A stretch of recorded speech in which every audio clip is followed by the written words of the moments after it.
We've had another great year of Airshow Dispatches, but not quite everything that we filmed made it into an episode. From the Thunderbirds to the Black Cats, from the Viggen to the Ghostwriter, here is some bonus Airshow action from 2024.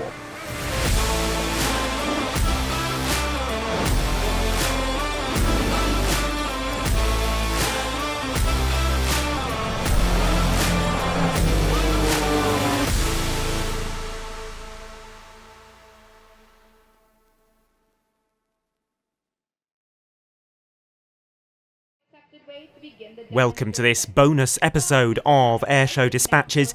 In this video we'll be taking you around the UK and the United States, enjoying performances that haven't found a home in our airshow programming up until now. Here's what's coming up.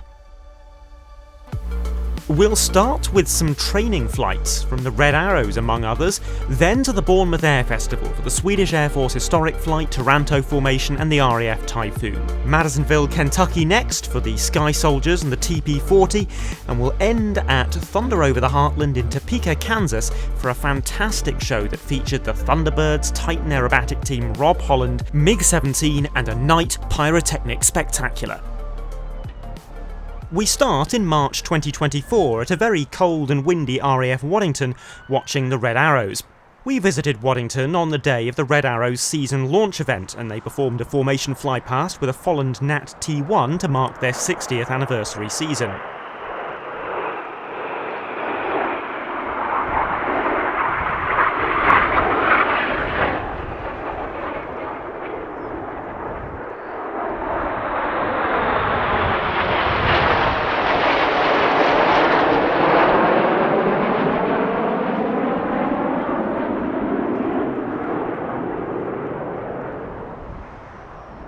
At this point in the year, the Reds had flown their first 9-ship practice, but they were mostly flying in smaller groups, maxing out at 7 jets on the day that we visited.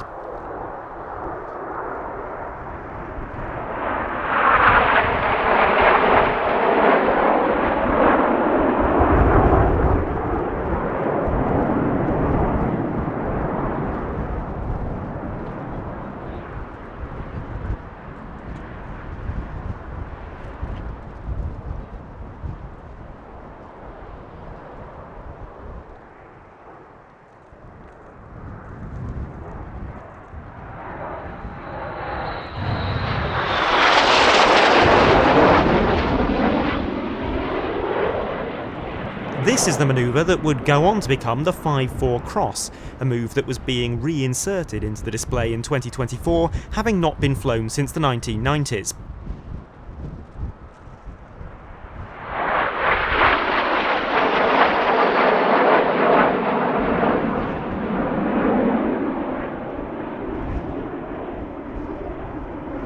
It was a very busy pre-season this year, as the Reds relearned the techniques required to fly 9-ship displays after 2 seasons as a smaller team.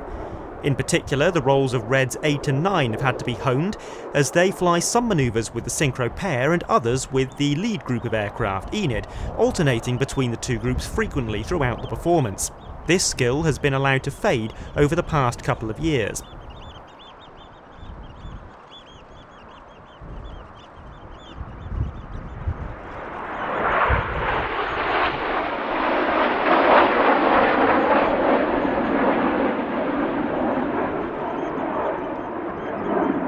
This is a 4-ship split called the Hannah Break, although it's tricky to appreciate what it looks like from this less than ideal vantage point.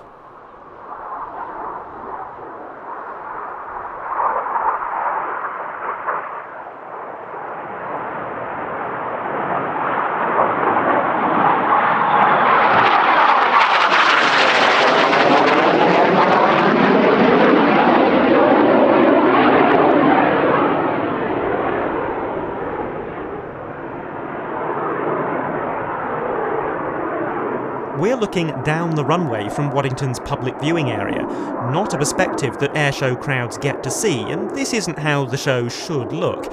But we got a rather better view of the Red Arrows later in the season at the Midlands Air Festival and the RAF Cosford Airshow. You can find those displays in Airshow Dispatches Series 7, Episodes 3 and 4.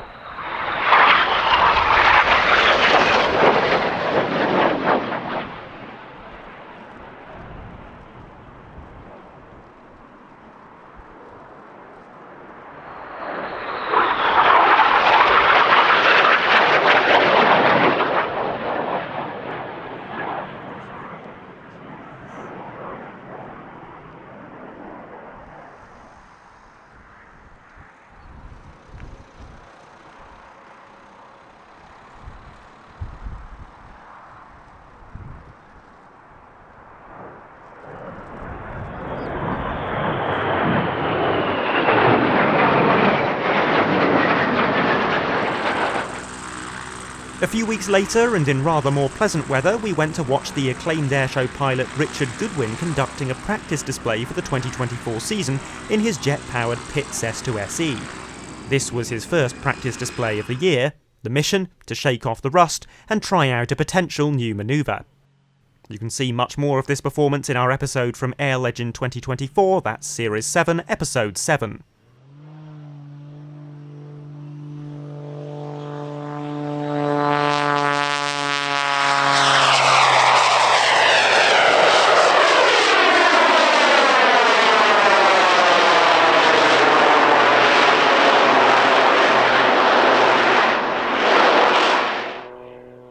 And this is it. The introduction of some B-axis flying into Richard's display routine with an inverted flat turn onto the B-axis, shoulder rolls towards the spectators, and then an abrupt pull away from the crowd.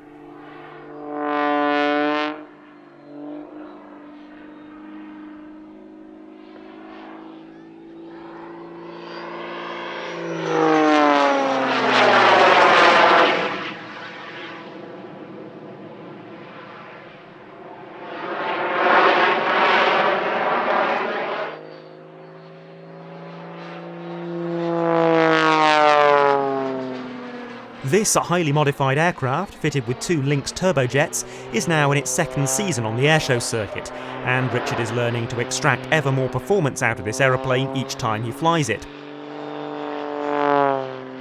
It has just enough power to be able to come to a stop at the top of a vertical manoeuvre and, briefly, hover.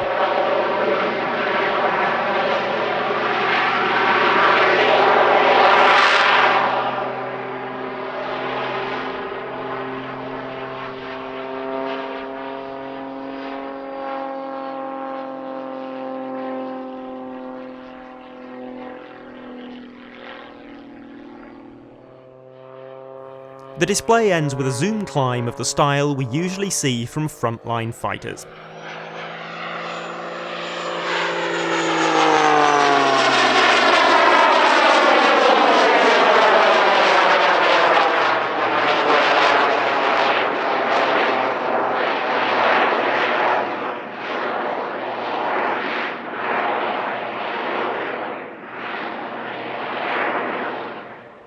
Later in the year, we visited Eric Edgren at his base in Iowa and watched him practice all 4 of the airshow performances that he offers in his clipped-wing Tailorcraft Model B, which he calls the T-Clips.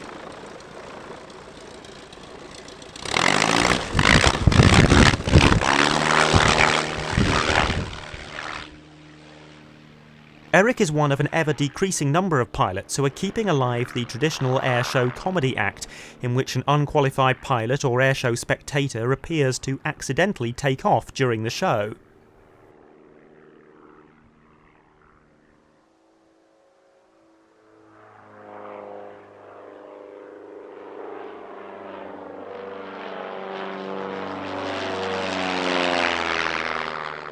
To do such a convincing job of making the aircraft look as though it's out of control takes real skill, particularly in a high-wing aircraft like this with relatively limited aerobatic performance.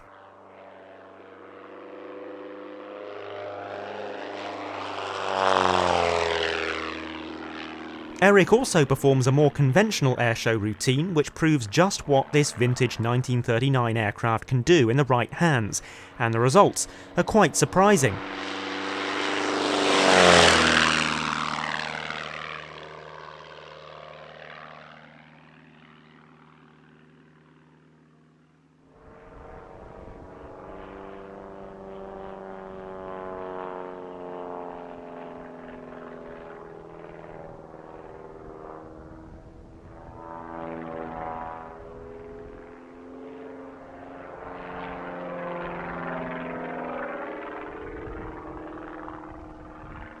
This wood and fabric aircraft is limited to +5 and -3G, although the wings have been clipped and its engine substituted for a more powerful one to improve its aerobatic handling.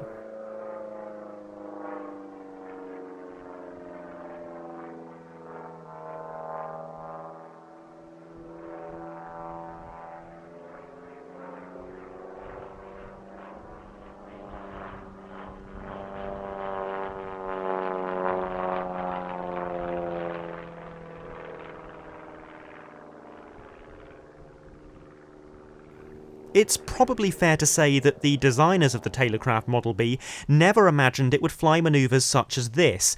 For a seemingly modest aeroplane, it's a very dynamic and energetic performance, packed with complex manoeuvres and a hefty dose of negative G.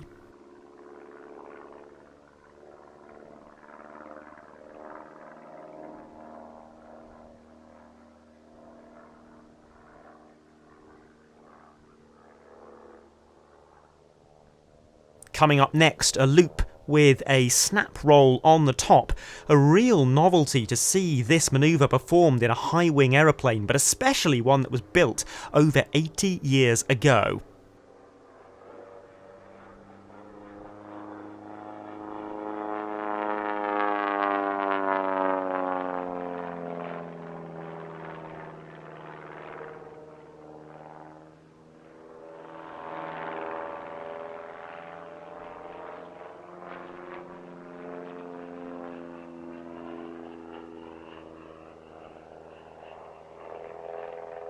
In addition to his power-on aerobatics, Eric also performs a dead-stick routine.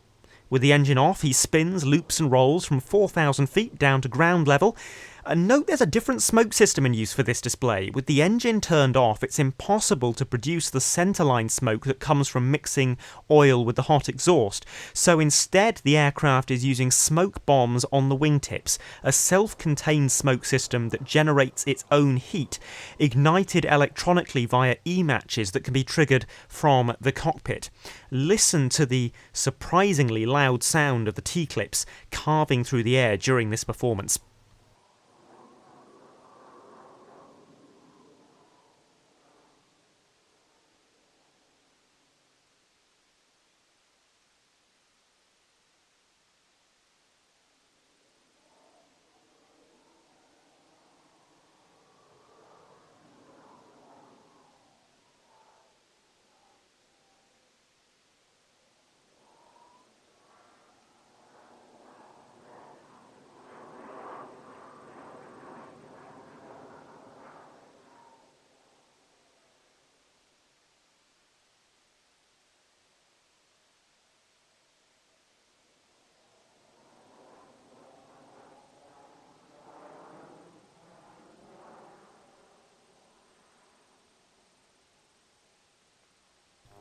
The newest addition to Eric's repertoire is a night show.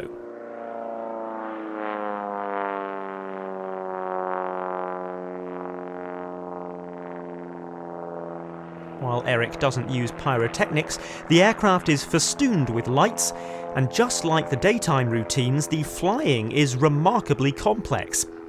He's one of a very small number of pilots to perform point rolls and stall turns during a night airshow routine, and perhaps more impressively, he's also one of a very small number of people to perform nighttime shoulder rolls and snap rolls like this.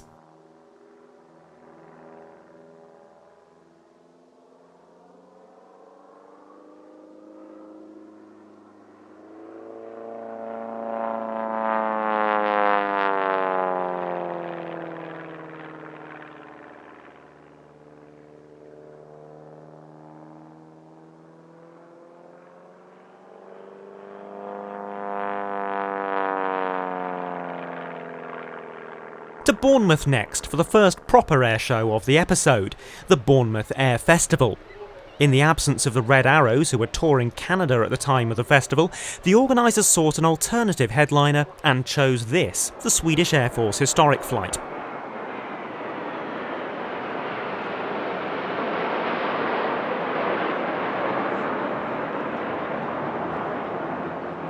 The flight is responsible for the entire global fleet of airworthy Viggens and Drakens.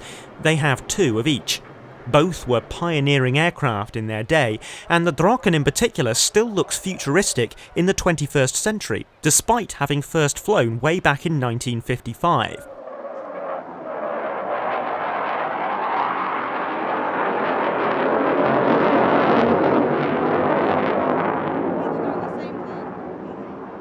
Unfortunately, the hazy conditions, distant flying and 5G limit on these vintage aeroplanes conspired to create conditions that really weren't ideal for filming.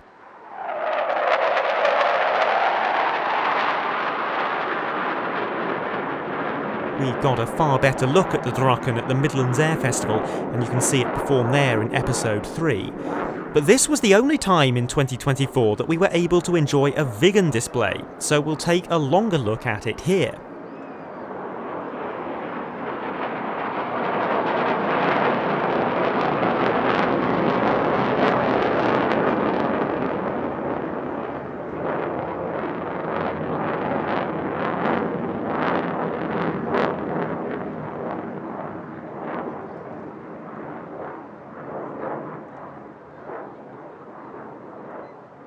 The Viggen first flew in 1967 and is considered by some to have been the most advanced fighter of its era.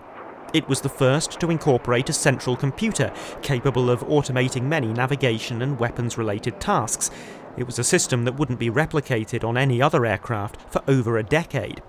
It also had a unique high-lift aerodynamic design with canards. In fact, it was the first canard-equipped aircraft to be produced in significant numbers.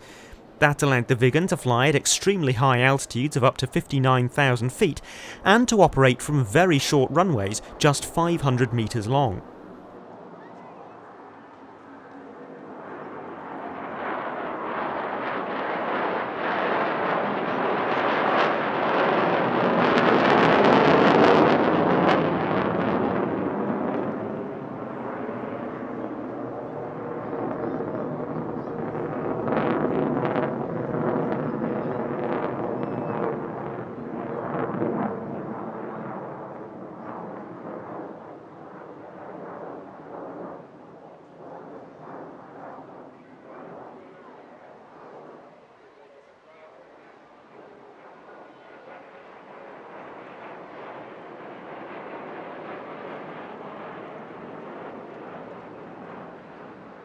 Unfortunately, despite the best efforts of Saab, the Viggen was never purchased by an export customer, partly due to its high price tag and partly due to the fact that Sweden didn't have the political sway of the United States, the United Kingdom or France when it came to influencing foreign fighter procurement.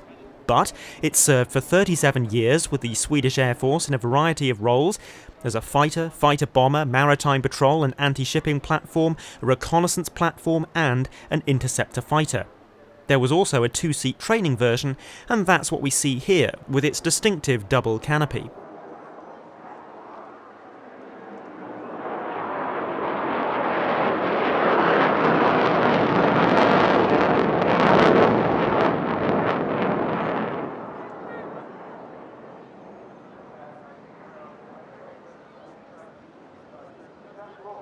A remarkable combination of old and new here, with Taranto formation representing around 90 years of Fleet Air Arm history in a single formation that comprised both fixed-wing and rotary assets.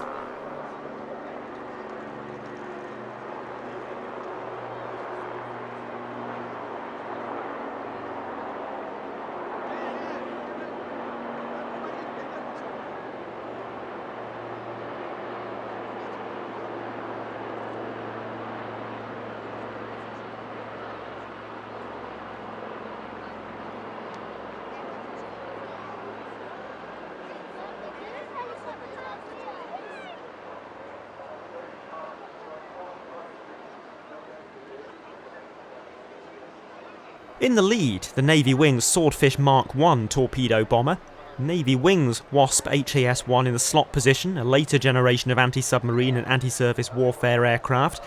On either side of the formation, two modern-day Wildcat HMA-2s from the Royal Navy, specifically from 825 Naval Air Squadron's display team, the Black Cats. Unfortunately, the visibility remained rather poor, due in large part to the smoke from a previous airshow performer which blew into the cliffs and got stuck, obscuring the view of this extraordinary display.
After the formation sequence, the two Navy Wings aircraft performed short solo displays.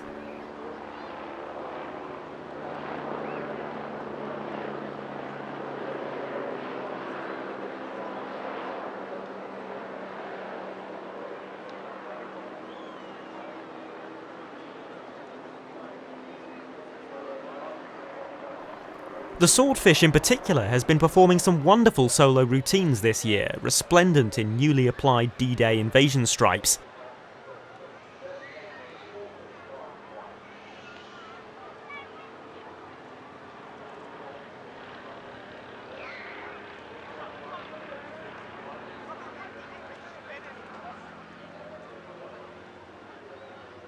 You can see that, and indeed more of the Wasp, in our episode from Cosford, Series 7, Episode 4.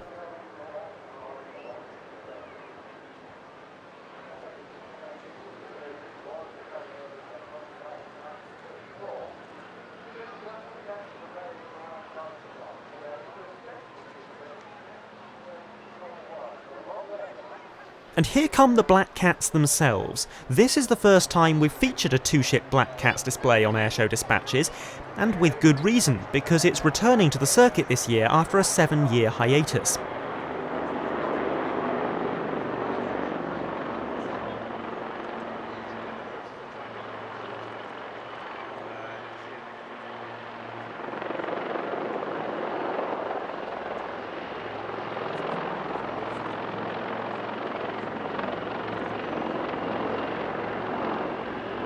The Black Cats were formed in 2001, initially flying the Lynx HMA-8, but they swapped to its successor, the Wildcat, in 2014.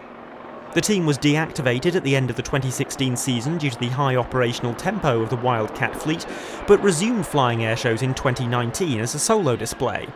They returned to the traditional two-ship format in the second half of the 2024 season.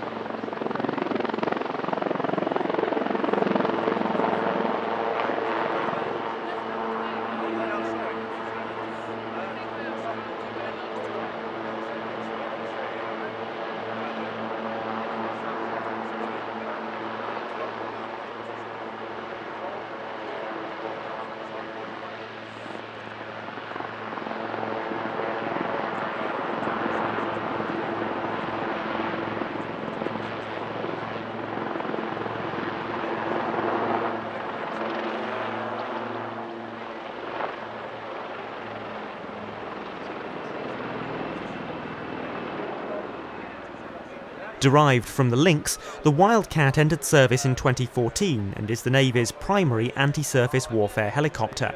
It also serves in the light utility and search and rescue roles, and is reportedly even capable of taking on I-STAR duties, that is, intelligence, surveillance, target acquisition and reconnaissance.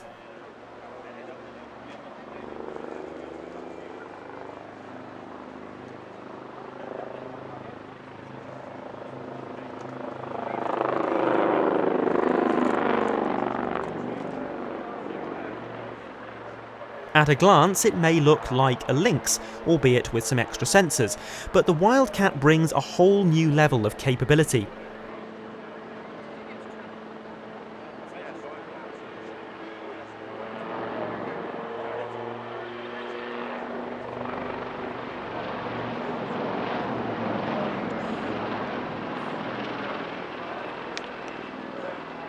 "95% of the components are new, and it has more powerful engines, a longer range, a higher maximum takeoff weight, new rotors, new avionics, new radar, and, unlike the Lynx, largely composite construction."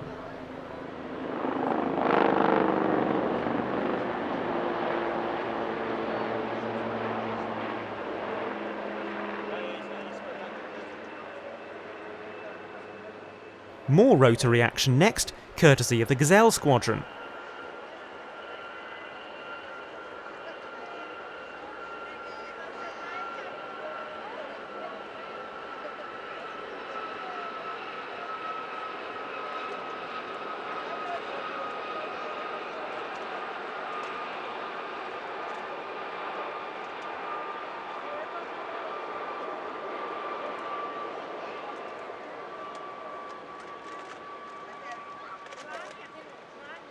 This is by far the largest civilian helicopter display team in the world, and one of only a very small handful of helicopter display teams in Europe. But it wasn't always this way. We used to have quite a number of them in Britain alone, most famously the Sharks and the Blue Eagles, which both flew the Gazelle. Both of those teams were before my time. The Blue Eagles disbanded in 2010 and the Sharks in 1992, although one of these helicopters does still wear a Sharks colour scheme.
Their display features several very photogenic splits and breaks. Here comes one of them.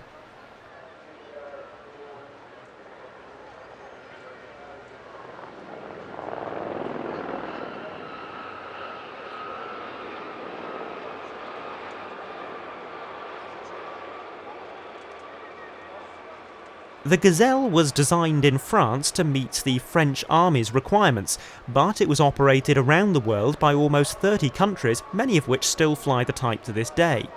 Not least the United Kingdom, which built Gazelles under licence. It was formerly operated by the Royal Navy and the Royal Air Force, and it was flown by the British Army up until October of last year. That makes the Gazelle one of only two aircraft types that served with all three branches of the British military. The other is the de Havilland Chipmunk.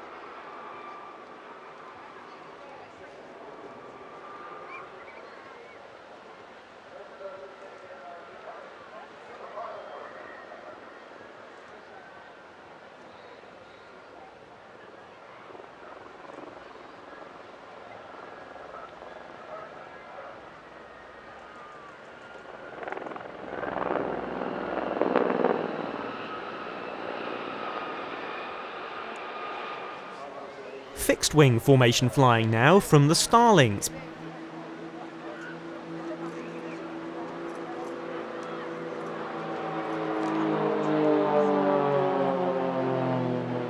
This relatively new team was established in 2021, initially flying one CAP 232 and one extra NG, but they're flying two extra NGs for the 2024 season.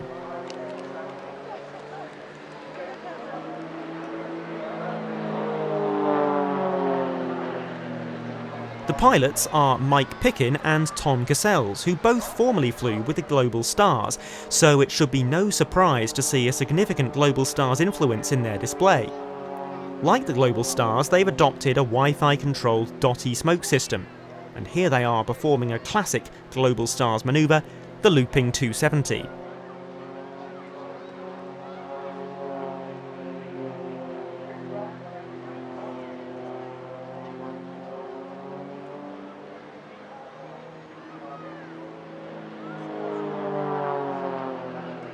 The Extra NG is the latest twin-seat offering in the Extra aircraft lineup, a modernised version of the Extra 330LX.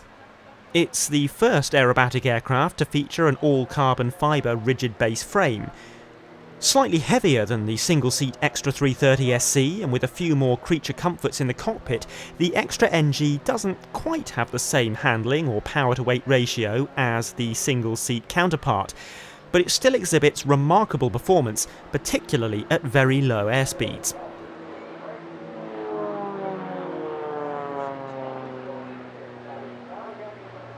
Symmetrical derry turns into an opposition brake there, and now we'll see the two aircraft reposition for a crossover.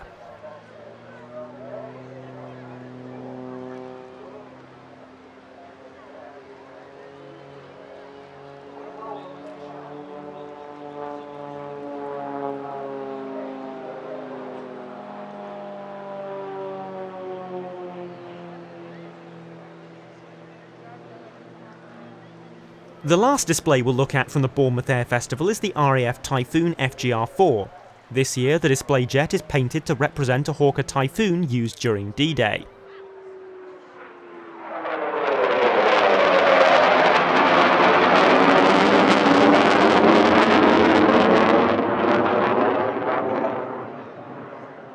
Although it's called a Typhoon FGR-4, indicating multi-role capability, this particular aircraft is actually a Tranche 1 Typhoon with very limited combat capability beyond short and medium range air-to-air combat.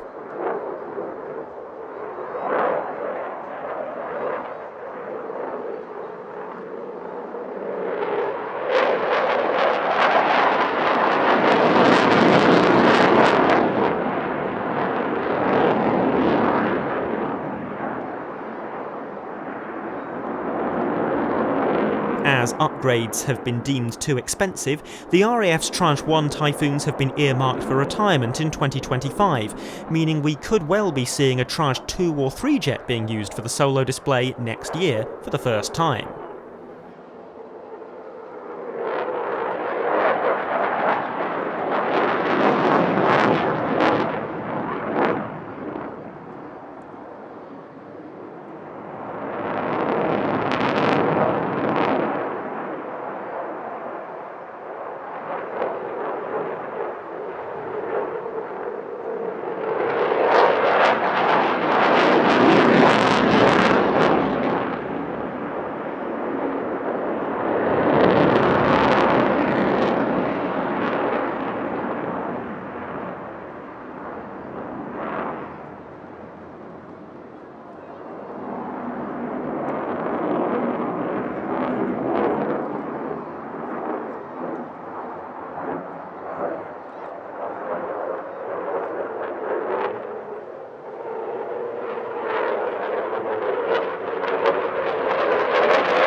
And speaking of changes, this is a year of great change for the Bournemouth Air Festival itself.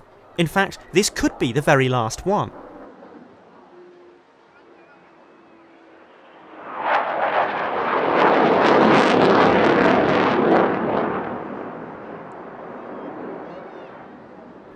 First held in 2008, the Bournemouth Air Festival was for several years Europe's biggest airshow in terms of spectator numbers, with the organisers claiming crowds of over 800,000 people per year.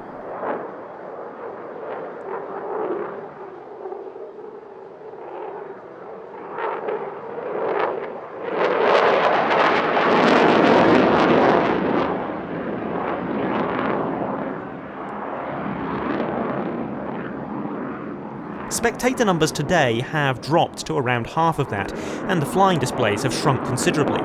Now, Bournemouth, Christchurch and Poole councils say that they won't foot the bill for the show beyond 2024.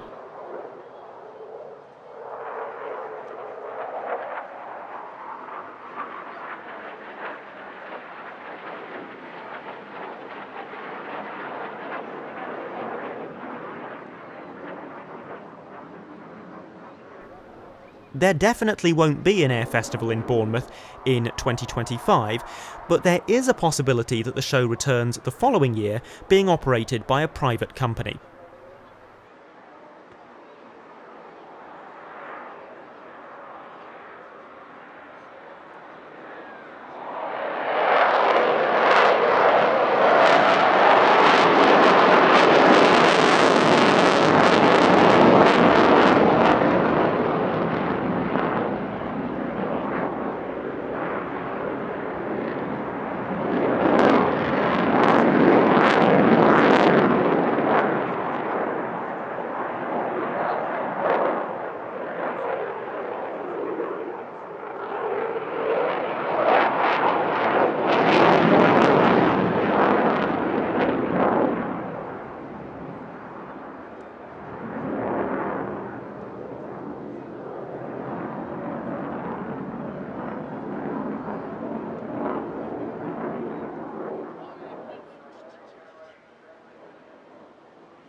To the USA now, specifically to Madisonville for Wings over Western Kentucky 2024.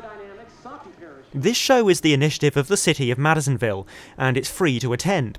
It's now in its second year, offering a pleasantly relaxed experience on the ground and a 2-hour flying display in the air, with several big-name performers.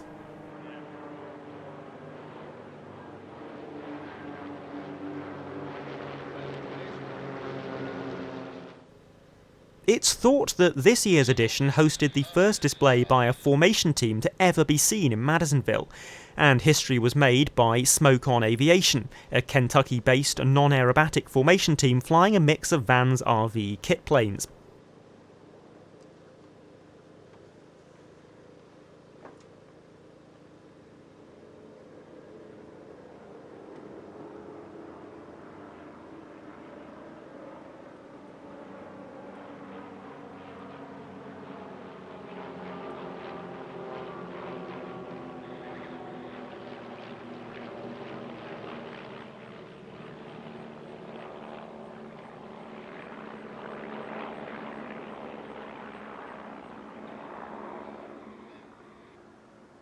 The team performs turns and fly past in several different formation shapes over the course of their roughly 15-minute performance.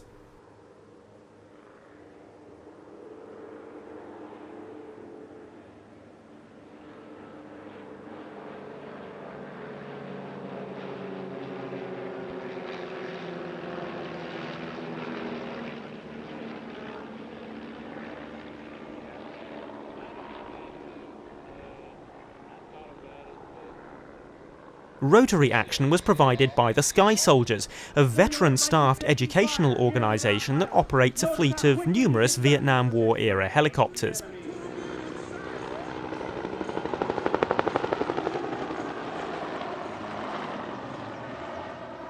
In Madisonville, the Sky Soldiers reenacted a combat search and rescue mission in which one Cobra and one Huey recovered a downed American airman who'd been shot down over enemy territory. The Cobra kept enemy forces at bay, while the Huey extracted the casualty. Once the Cobra is convinced his menacing ordnance has suppressed the enemy, he will call in the quick reaction force Huey. Ladies and gentlemen, if you look to your left or right, you will see, left now, you will see that the Cobra has... Although these two helicopters look quite different, they are actually very closely related, so much so that the Cobra was initially called the Huey Cobra. It was built around the same engine and transmission system as the older Huey, but with a narrower redesigned fuselage inspired by that of a jet fighter.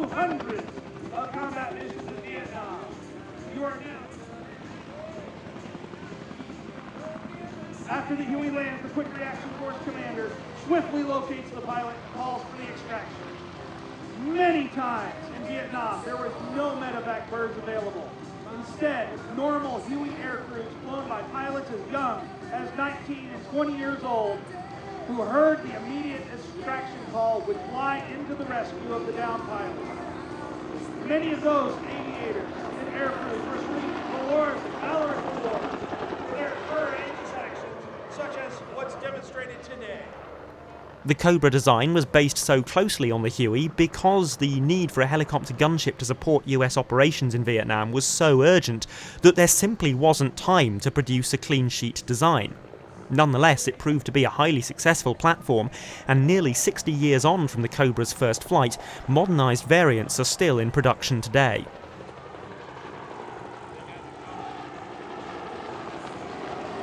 As they call in the other Huey, notice the Cobra stays on station, delivering round and round of deadly ordnance to suppress the enemy and keep those on the ground safe.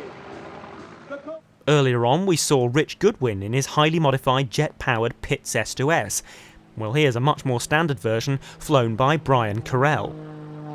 Starting his display with a fantastic snap roll on takeoff, and then going into a very high-energy aerobatic routine. I say it's a much more standard Pitts S2S. I don't mean to demean it because, yeah, it doesn't have jet engines, but it's still much different to how it would have been when it left the factory in 1979.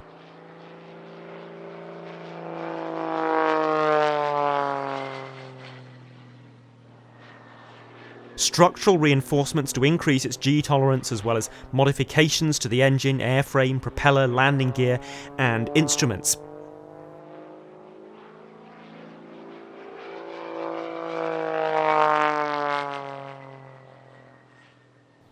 Coming up now, a double hammerhead. Rich can do this in the jet pits rather well by using full asymmetric thrust on the jet turbines, but here Brian proves that it's just about possible without jets.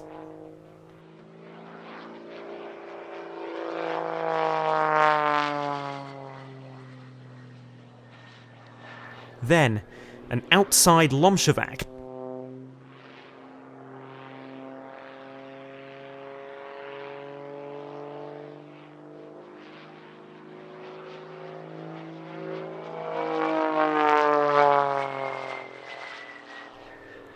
And a low inverted pass to end the show.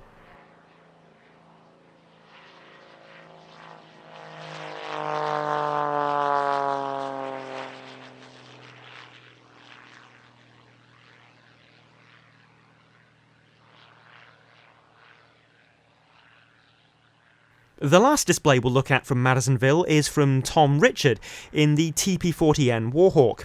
And full disclosure, this isn't TP-40N American Dream that he's been flying at air shows for the past few years. He's recently sold that, but this is a different, and if anything, even prettier Warhawk.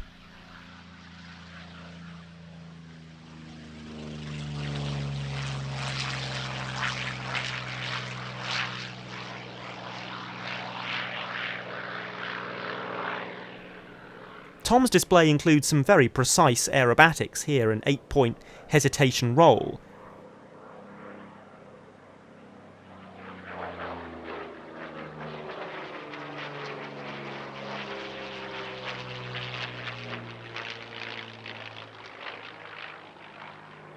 But it's memorable mostly for the fantastic low flybys at the end of the routine.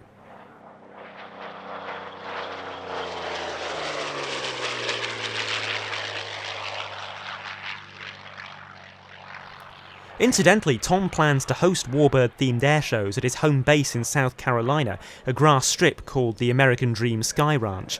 The first show is tentatively scheduled for spring 2025, definitely something to look out for.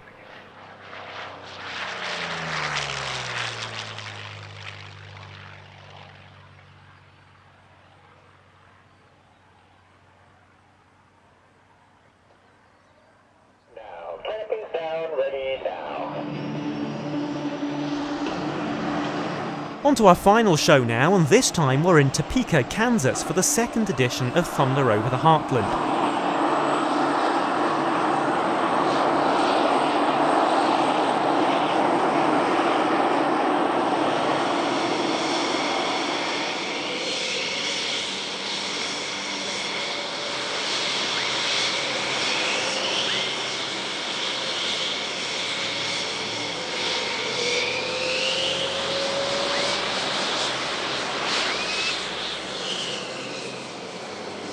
This year, Thunder Over the Heartland adopted an evening show format. The flying started at 3 p.m. with the Thunderbirds and concluded after dark.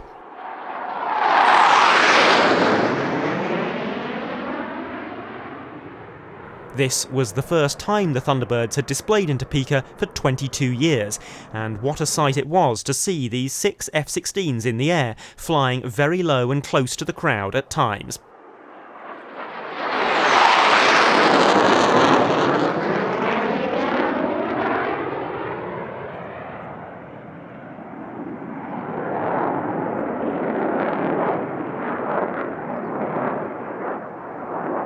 The Thunderbirds, along with the Blue Angels, fly closer together than any other jet teams in the world, with just 18 inches of wingtip to canopy separation.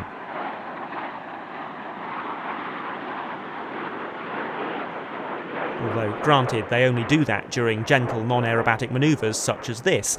For most of their display, they're a more conventional 6 or so feet apart.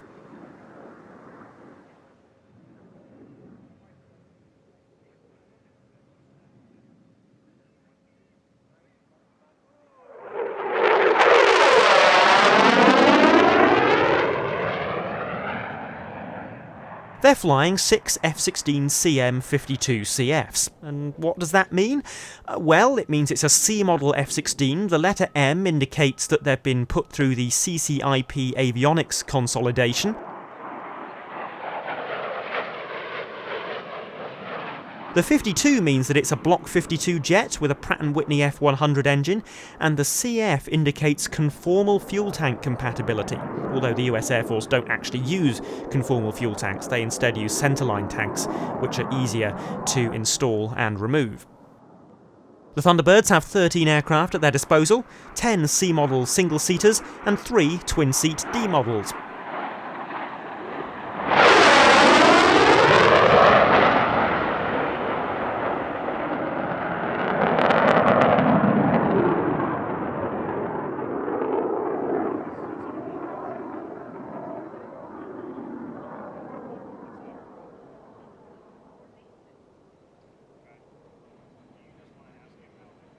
There are a few modifications that make these non-standard F-16s though.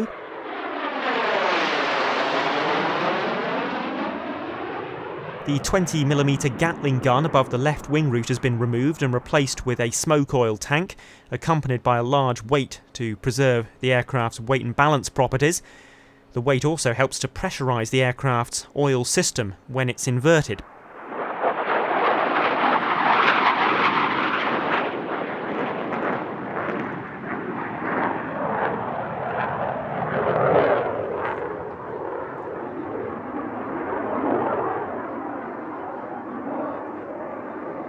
Here's a lovely formation change from what the Americans call trail to diamond. We in Europe would call it line astern to box.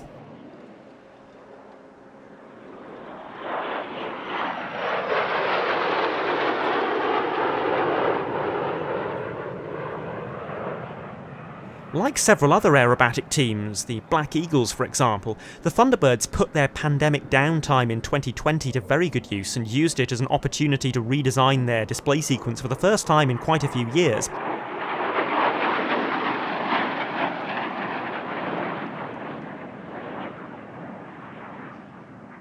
It's broadly the same manoeuvres that it used to be, but they've been put in a more logical order, making for a shorter and slicker show. Now this is a nice little sequence. The low cross break, a flat bomb burst to begin with, Thunderbird 5 going right over the top of the crowd.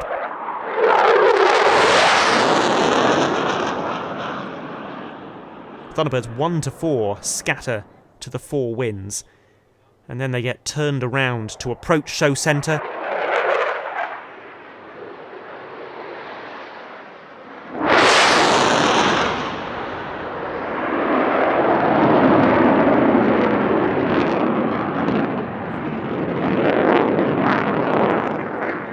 And as they cross, Thunderbird 5 roars over the top again to catch all but the most discerning of airshow camera operators by surprise. This has got to be just about the lowest high alpha pass I can recall seeing from a fast jet.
And now one of the more interesting formations that we'll see from them.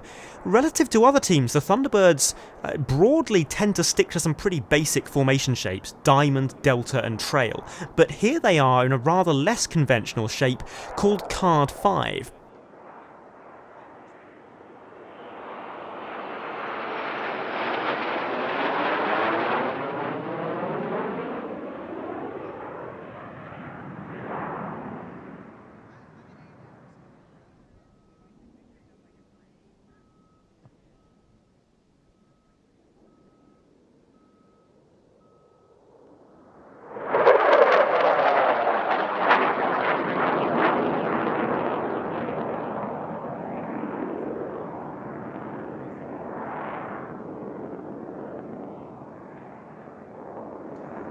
And they've got quite an unusual way of drawing a heart. The diamond plus one of the soloists arriving in line abreast, pulling up with smoke off initially.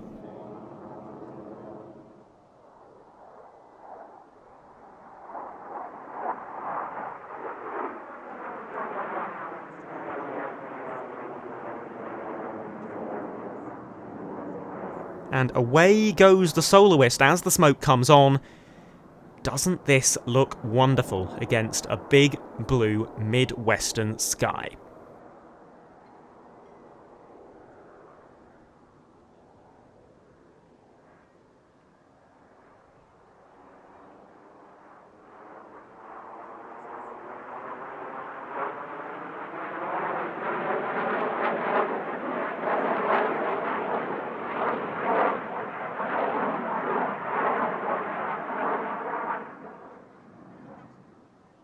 Towards the end of the show, the 6 jets get together for some manoeuvres in delta formation.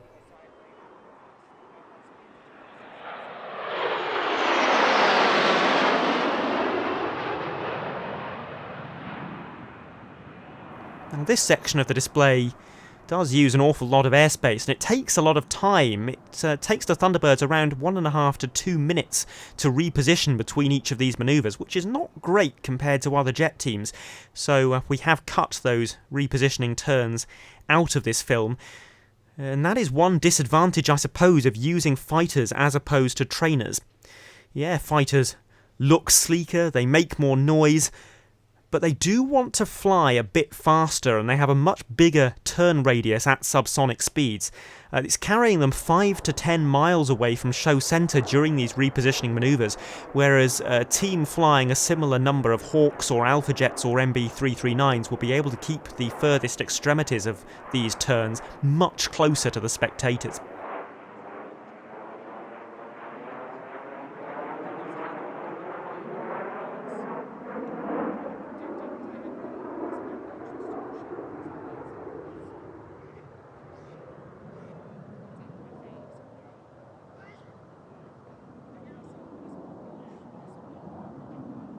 Here comes the Delta burst, and watch for the shockwave from Thunderbird 4's afterburner as it shakes the innards of the camera.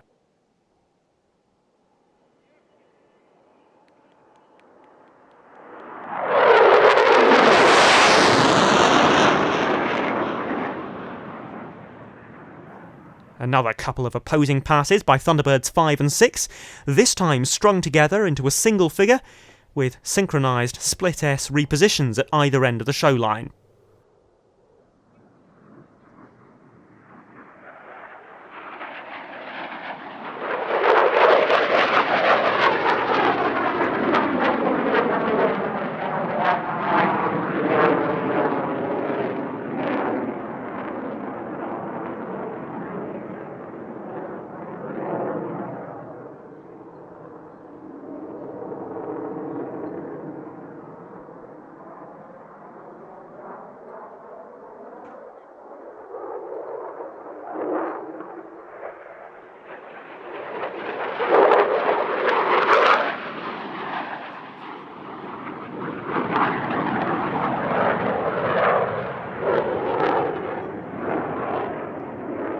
Now, classic Thunderbirds, it's the high bomb burst.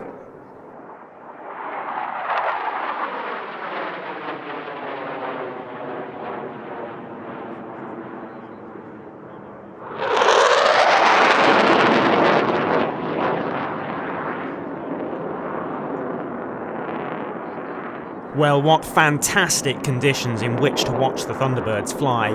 But now let's move on to the civilian performers. We're only going to see about half of them, and that's because I was attending the show as part of a two-person commentary team.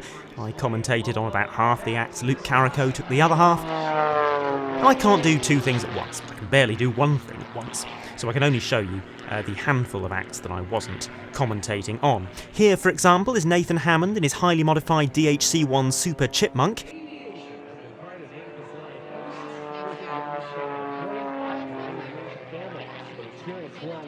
Ranging from World War I biplanes to corporate business jets, his absolute favorite time of I've seen many Chipmunk displays, but never one quite like Nathan's. For starters, it's very low at times, and there's some fairly intricate aerobatic manoeuvring in there as well.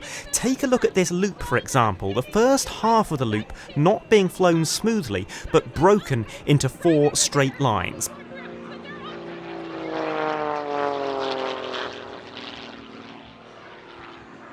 Clearly, we're not dealing with a standard Chipmunk here, and so I asked Nathan what was going on with it.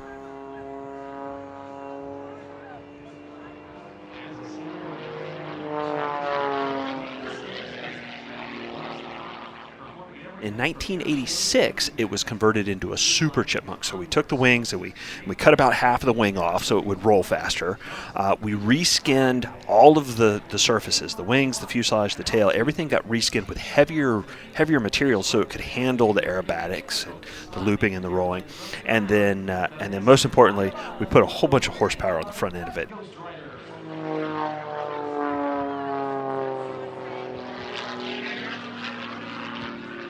It originally had a 145 horse Gypsy engine on it, and we took that off and put a IO 540 Lycoming on there that's now pushing about 335 horsepower.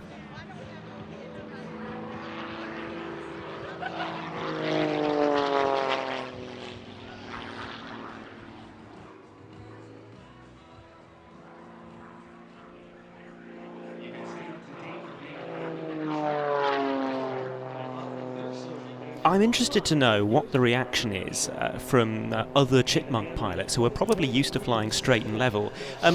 Are they surprised to see what the aircraft can do? It's a mixed bag, and when they see my airplane, they all just kind of shake their head in disappointment because I've taken a perfectly good airplane and I've ruined it, right, in their eyes. But then they get to see the airplane out there in the box, and it might be hard for them to admit, but I think they actually really enjoy it.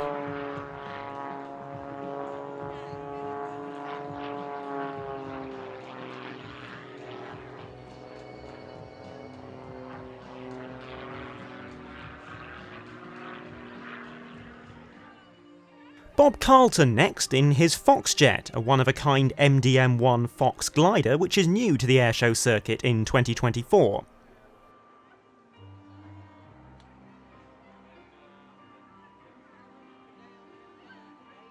In conventional unpowered form, the Fox is widely regarded as the most manoeuvrable two-seat glider ever to enter production, but Bob Carlton has decided to fit 2 PBS TJ100 jet turbines to his.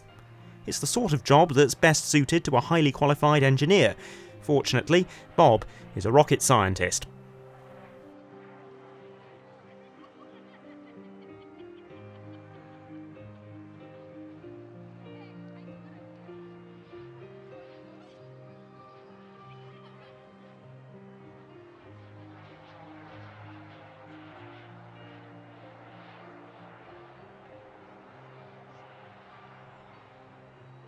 So far, we've been watching energy management aerobatics with the jet turbines at idle, but now the jets spool up. And that, to me, is the weirdest part.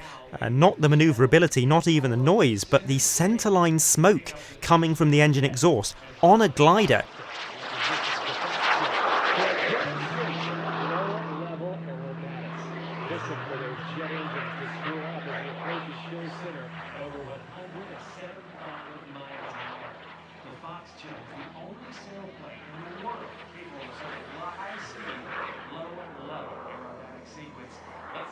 Bob has also built some enormous metal plates that fit around the rear fuselage of the Foxjet, and they are used to launch fireworks in midair. That will come into play later on when we enjoy the Foxjet's night show.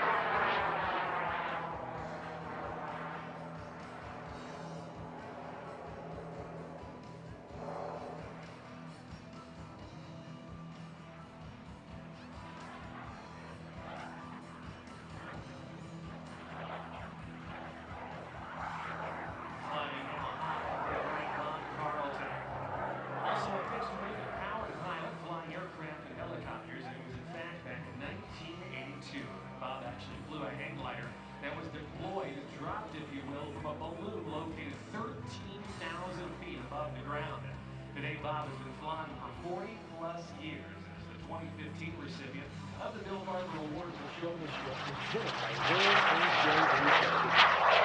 Matt Yonkin now with a delightfully graceful aerobatic routine in the Beech 18.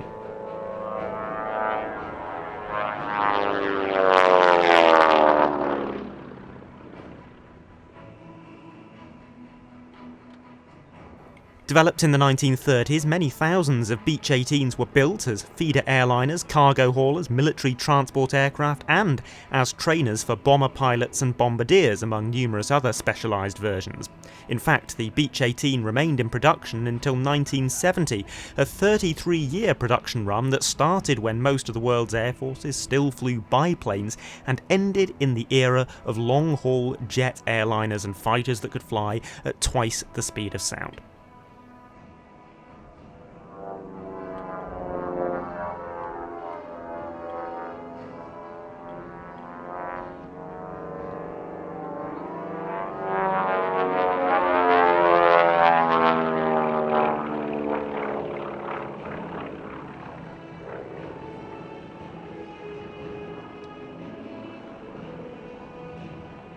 This particular Beech 18 was built in 1943 as an AT-7C, a navigation trainer for the US Army Air Force. It was redesignated a C-18S when it left the military in 1945 and has passed through a long list of civilian owners before coming into the custodianship of the Yonkin family in the year 2000.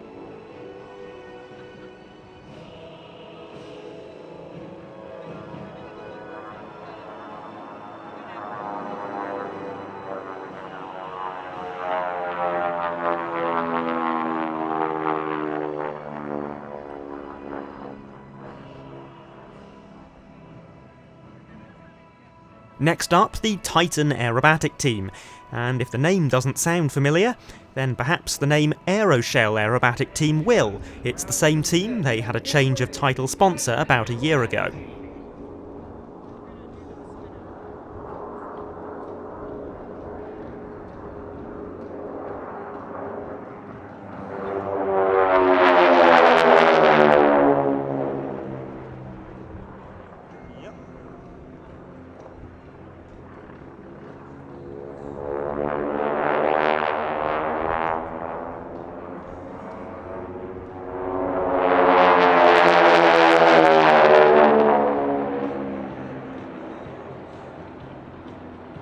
This team has existed in one guise or another since the 1980s, usually flying an impeccable four-ship display, but they've been flying as a trio for most of the 2024 season due to temporary pilot unavailability.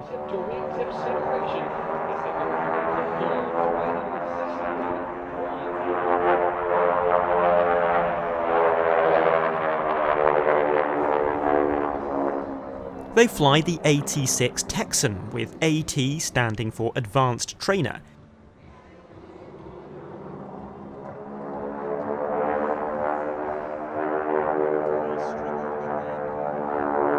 Although the T6 was also used as a basic trainer, it turned out to be far better suited to the advanced training role because it could be quite a handful to fly.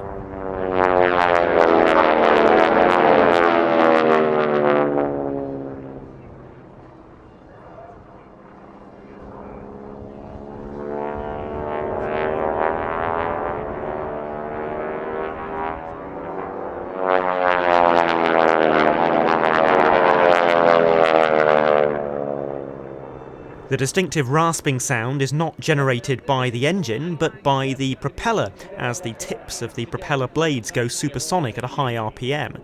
That's actually a very inefficient way to fly, aerodynamically speaking, but of course, it sounds fantastic for the spectators.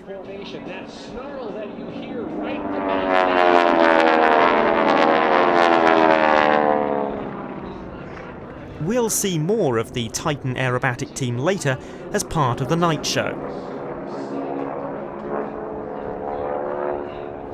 One display that I didn't get to film much of from the ground, but did get to film from the air, is the Verus Jet Sales Legacy flight, which combined a VIP-configured DC-3C with a Beechjet 400 and Pilatus PC-24 for an attractive sequence of flypasts. I have a particular attachment to this display because that hand-drawn sketch the pilots are following was drawn by me. Here's Brooks Pettit, Airshow President, and one of the pilots in this display. My birthday is this Saturday, and our DC-3 was born on that very same day in 1945. So we're going to do something really neat with this airplane in that we're going to replicate and recreate a legacy flight or a heritage flight, per se, with our DC-3 and our corporate business jets.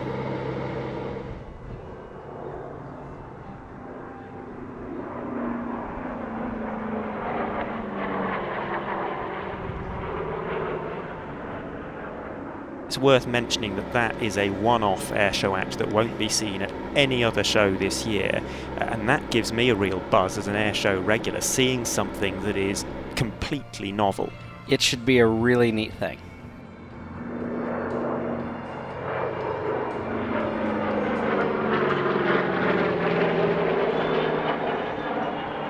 What a treat that was to see, to experience, and to commentate on. But now, as the sun starts to set, we come into the evening portion of the show. Into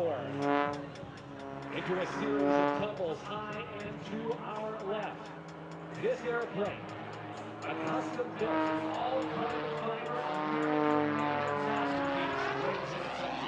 Rob is one of the preeminent aerobatic pilots on the circuit today, one of the most decorated competition pilots in the world. He's a 13-time US National Aerobatic Champion, and he's just competed in the World Aerobatic Championships where he finished in a career-best 3rd place. He was also the highest scoring pilot in the freestyle category of the World Championships, and that's the 6th time that he's done that.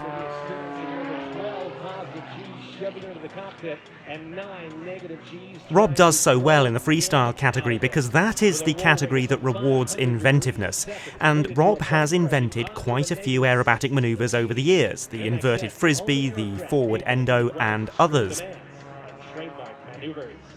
Now an authorized dealer for MX aircraft here in North America. You can check out Rob Holland on all the social medias at RH Aerosports. Grab your official Smile, fly good, don't suck. Check out his line of merch at the show, right in front of the KC-46 or online at flygoodmerch. Famously, Rob flies a customised MXS known as the MXS RH, designed by Australian company MX Aircraft specifically for his style of flying. We are seeing the pinnacle of landed power. Its performance is quite exceptional. It has a 350 horsepower Lycoming AIO 540 engine, it's stressed to plus or minus 12 G, and is capable of rolling at 450 degrees per second. All of that surpasses the performance of the more mainstream Extra 330 SC.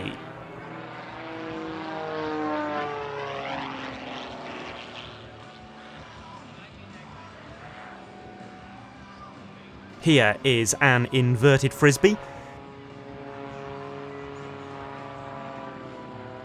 Remarkable stuff, and stand by momentarily for the Cobra.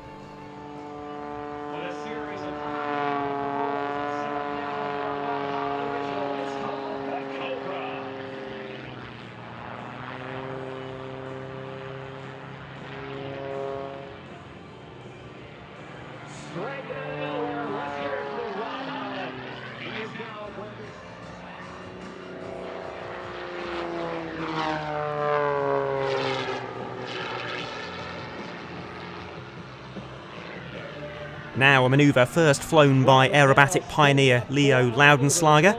A combination of point rolls and snap rolls that's quite tricky to keep up with, so pay attention. Double inside snap roll right, aileron roll left, half roll right, half outside snap left, 3/4 roll right, 3/4 outside snap left, and then 1.5 aileron rolls to the right end, followed by a big negative G push right into the next manoeuvre.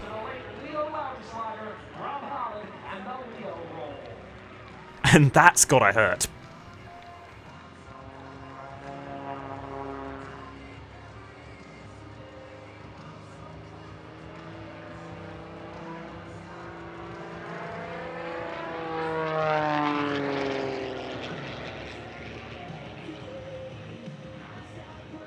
The MXS, incidentally, was formerly used in the Red Bull Air Race. It wasn't fielded as widely as the more mainstream Edge 540, but it was raced very successfully and is regarded by many as having the best turn performance and tightest turn radius of any unlimited category aerobatic aircraft.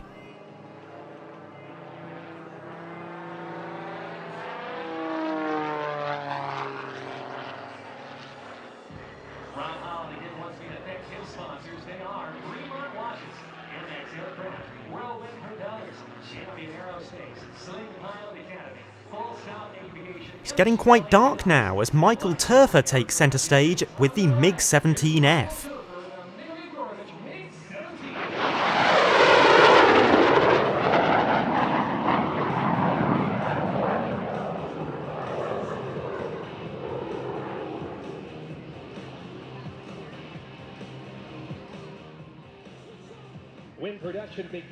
The MiG-17 was one of the fastest fighters in the world when it was introduced. It was also widely thought to have the best turn performance. It was built in enormous numbers. More than 10,000 MiG-17s were produced, if including those constructed under license in China, Czechoslovakia and Poland. Some of them still remain in service today, flying with the Air Force of the Democratic People's Republic of Korea. Inbound now again from the left at just 200 feet above the ground. Here's Michael Turfer at the MiG-17.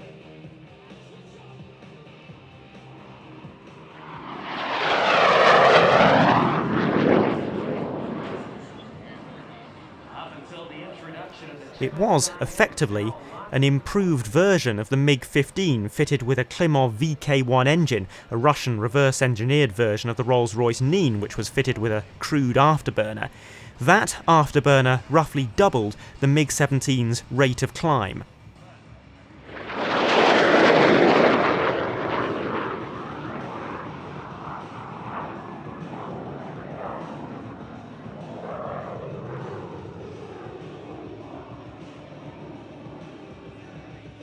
Michael is now going to reposition high and to our left to set up for a vertical climb to the top of our aerobatic airspace as he soars from just 100 feet above the deck to some 17,000 feet overhead. Inbound now, low and to our left, quickly accelerating through 450, 460, 475 miles an hour. Cameras at the ready for the vertical rolls. Here's Michael Turfer and the Soviet MiG-17.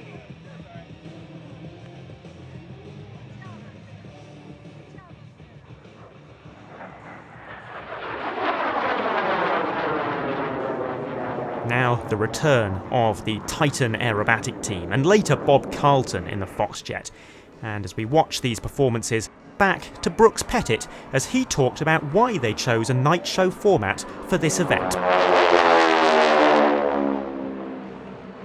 You know, this is all sentimental for me in that I grew up here in Topeka, grew up around the great superbatics air shows that happened in my childhood.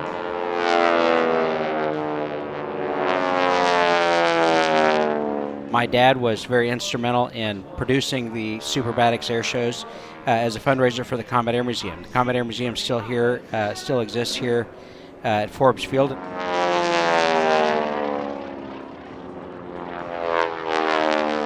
It seemed to me that the void created over the last 20 years in that we haven't had any real aviation activities, aviation events here in Topeka. It was time to bring these events back to share with our community. We did that in 2021 and had just a great event in 2021. But this event this year is a whole different beast from the shows you were describing in the 80s and the 90s, and indeed from a couple of years ago. What's the vision for the show that's being put on here this weekend? A lot of things have changed in the airshow world itself. We have a level of technology available to us that wasn't available in the 80s and 90s, and with modern technology, we can bring a whole different, unique fan experience.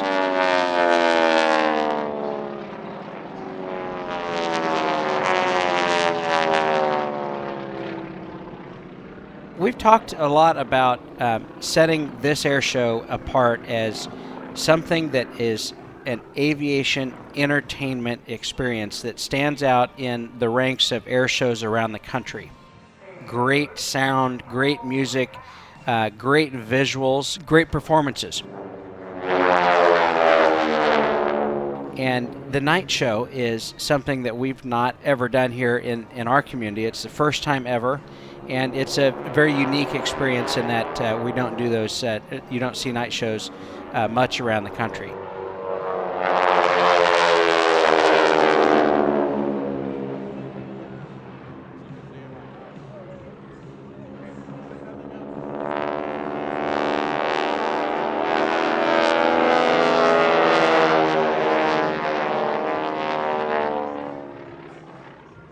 Right now, if you look at the demographic of the people that are attending this show, it's really neat to see a huge amount of support from our community and the surrounding communities.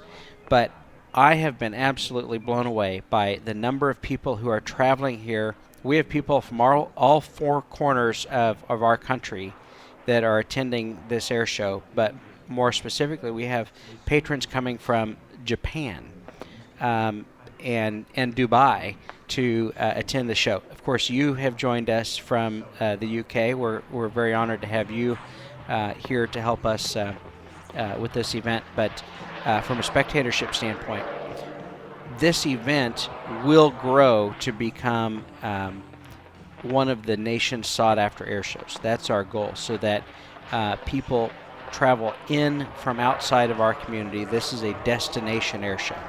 We're not building just a community air show. We're building a destination air show. And there's a very big difference. You know, there a lot of communities do a great air show for the local community, but it's a big, heavy lift to build an air show that is so unique and so magnificent that people will travel from long distances to come spend our weekend with us. So that's our goal. Our intent is to grow the spectatorship so that this is a destination.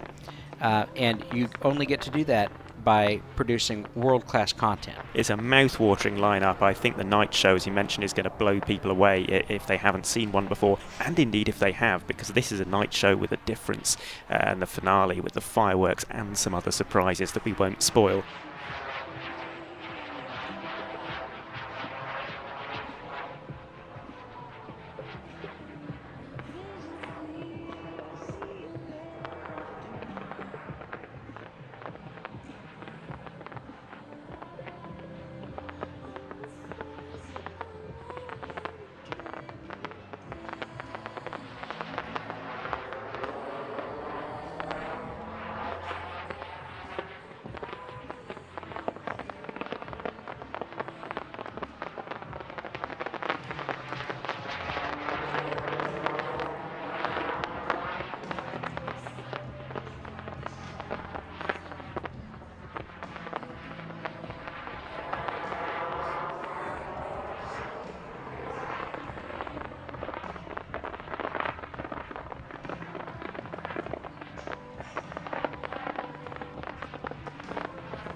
Nathan Hammond closed the show with a very special pyrotechnic finale, but until we get to the loud bit, I'll let him talk you through it.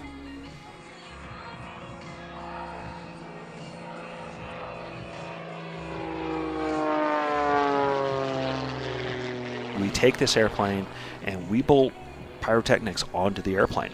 So when we converted it to the Super in 1986, we put hard points on the airplane, on the wingtips.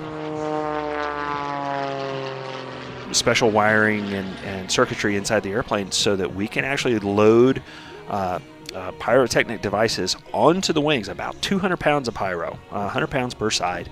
And so now when we're out there in the box, looping and rolling in the dark, we've got fireworks coming off the airplane. We were able to put a system on the airplane, so we've got about 4,000 LED lights all across the airplane there that are all controlled independently. And so now while we're doing aerobatics through the night sky, we've got fireworks coming off the airplane, and then the airplane is lit up with LED lights. So it is a trifecta of an airplane.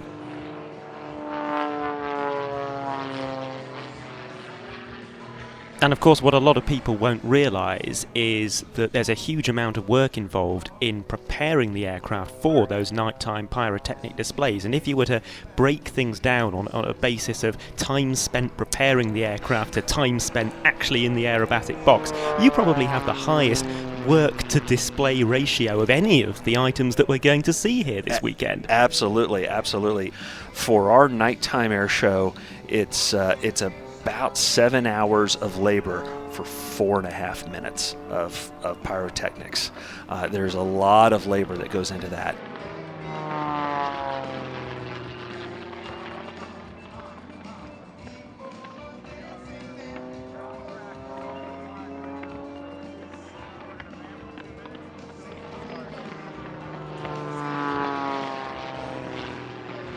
Okay, so that was pretty good, but let's take things up a few gears.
That incredible wall of fire brings us to the end of the flying display at Thunder Over the Heartland, and indeed to the end of this series of Airshow Dispatches.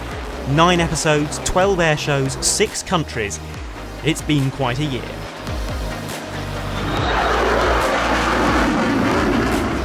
We started in Australia at Airshows Down Under Shell Harbour, home of the Historical Aircraft Restoration Society. Then Croatia, where we witnessed their brilliant national aerobatic team Krila Oluja, plus the final airshow display by one of their MiG-21s.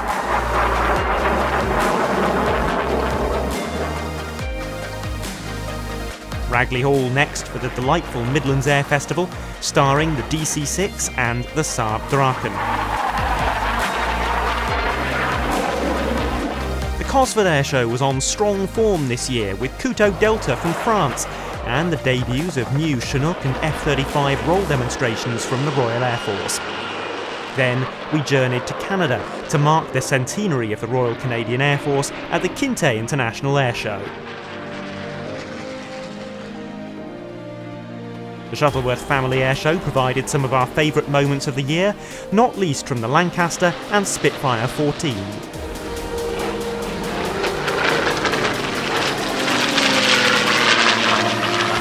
Air Legend included a rare French Army Tiger display and performances themed around the Korean War. And Sanicol hosted several memorable moments, tributes to the F-16's 50th anniversary, countless fast jets, and a flair-filled performance by the Patrie Suisse at sunset. The Swiss were among numerous national aerobatic teams that we've seen this summer, also including the Red Arrows, Snowbirds, Frecce Tricolori and Thunderbirds. Thunder Over the Heartland was an excellent way in which to round out the season. It's been another brilliant year of Airshow Dispatches, and I hope you've enjoyed travelling the world with me over the last 9 episodes. We'll be back next year, although possibly with a smaller lineup of events, and we can't wait to bring you more unforgettable airshow action in 2025.